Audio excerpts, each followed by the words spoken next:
We're now going to watch the trailer for the feature DETRANS from our good friends at Prager University, the most respected academic institution on the face of this earth. I always just felt like there was just something wrong with me, and I was trying to figure it out, and I used the internet to help me do that. Seemingly out of nowhere, we've suddenly seen a huge spike in media depictions and social media depictions of transgenderism. Shame. Such a shame.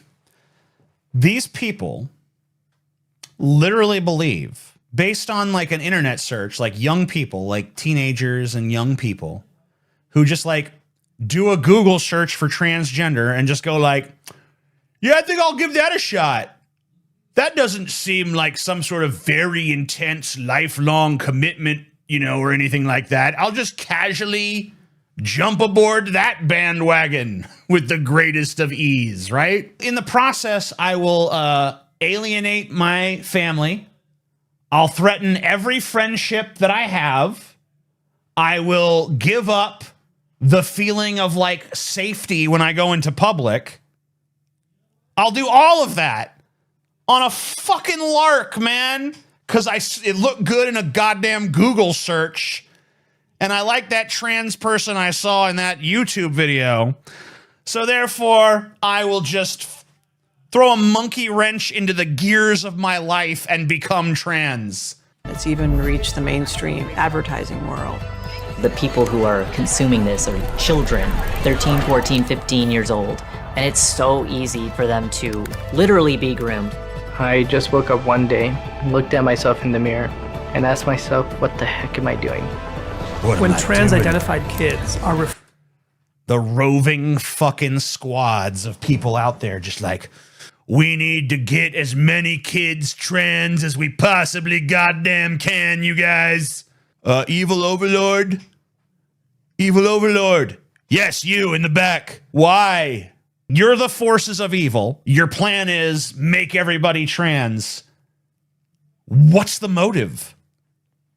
What does that accomplish? What is the end game there?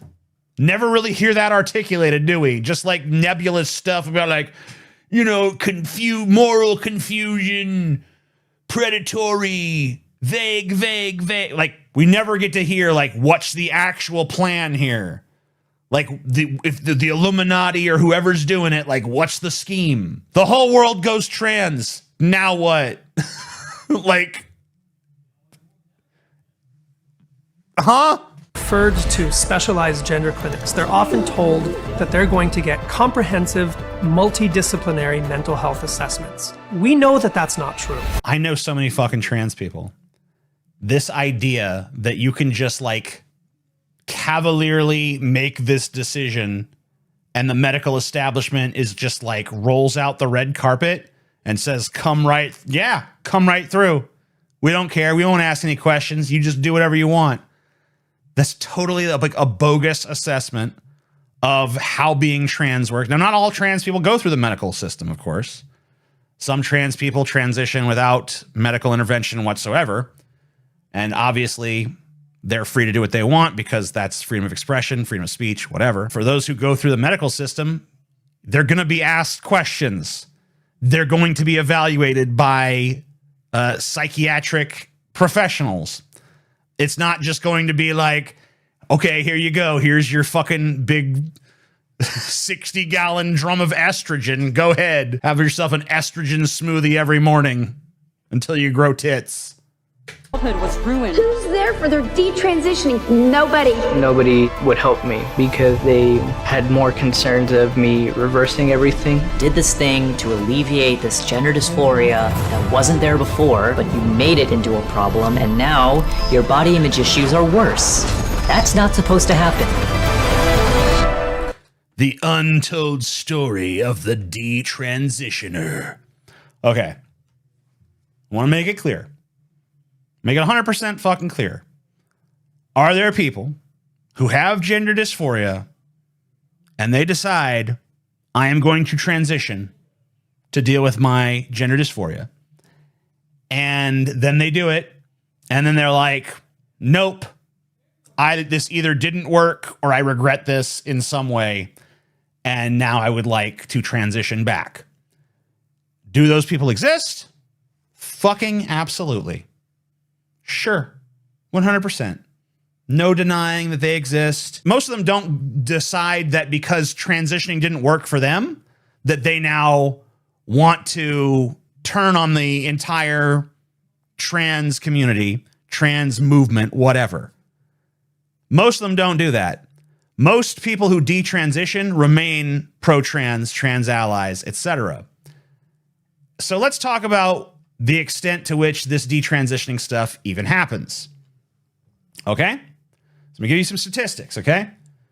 So in the UK, a survey of 3,398 attendees of a gender identity clinic found that just 16, about 0.47%, experienced transition-related regret.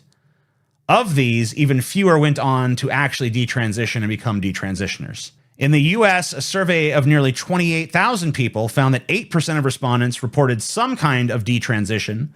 Of this 8%, 62% only did so temporarily due to societal, financial, or family pressures. In Sweden, a 50-year longitudinal study on a cohort of 767 transgender people found that around 2% of participants expressed regret following gender-affirming surgery, although it is unclear how many of these participants were detransitioning as a consequence. In the Netherlands, a study of transgender young people found that only 1.9% of young people on puberty blockers did not want to continue with medical transition. So on average, 97% of people who are transgender are happy with their decision to transition. Only 3% of trans people experience some form of regret, but may not detransition. The main reason cited for detransition is social pressure.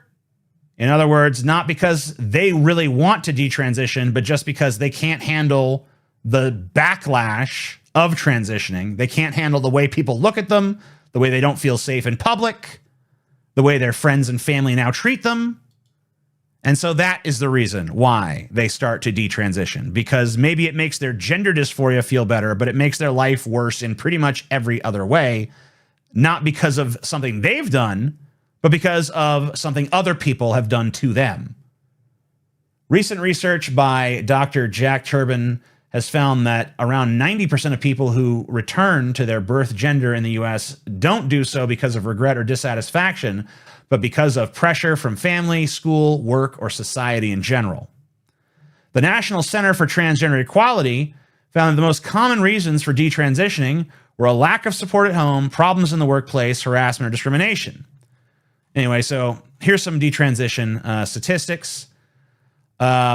This is a survey of 27,715 respondents. Trans Equality provided a helpful breakdown that gives us some more insight into the most prevalent reasons that led people to detransition. Pressure from parents, 36%. Difficulty of transitioning, 33%.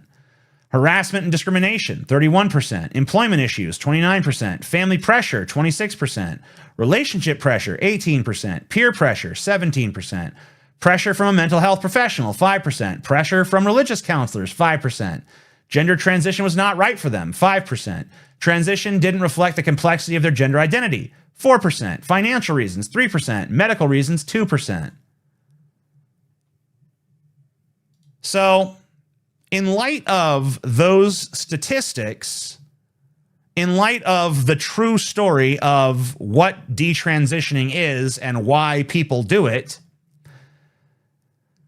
this PragerU thing is just a horribly propagandistic piece of shit. Now, if these people that are featured in this documentary have stories to tell, then by all means, I have no problem in listening to their story, even if their story is not the typical story. I'm not saying that their story and their life and their experience doesn't have value, but doesn't it not make sense to spotlight just those people and not also shine a spotlight on the way more people who either only detransitioned because family pressure and work pressure and societal pressure? Wouldn't it make sense to also show those people, let their story be heard?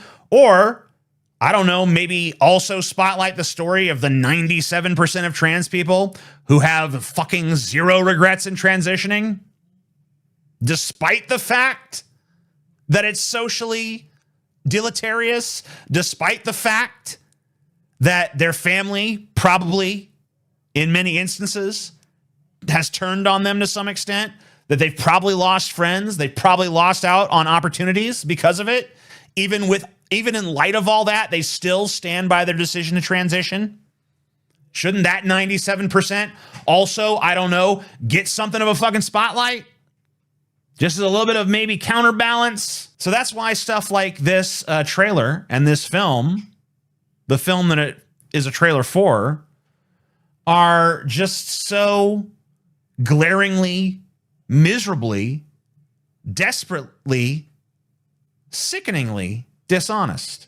And if you disagree with me, you don't disagree based on facts, you don't disagree based on evidence, you don't disagree based on any sort of science or empirical reality. You disagree based on feelings.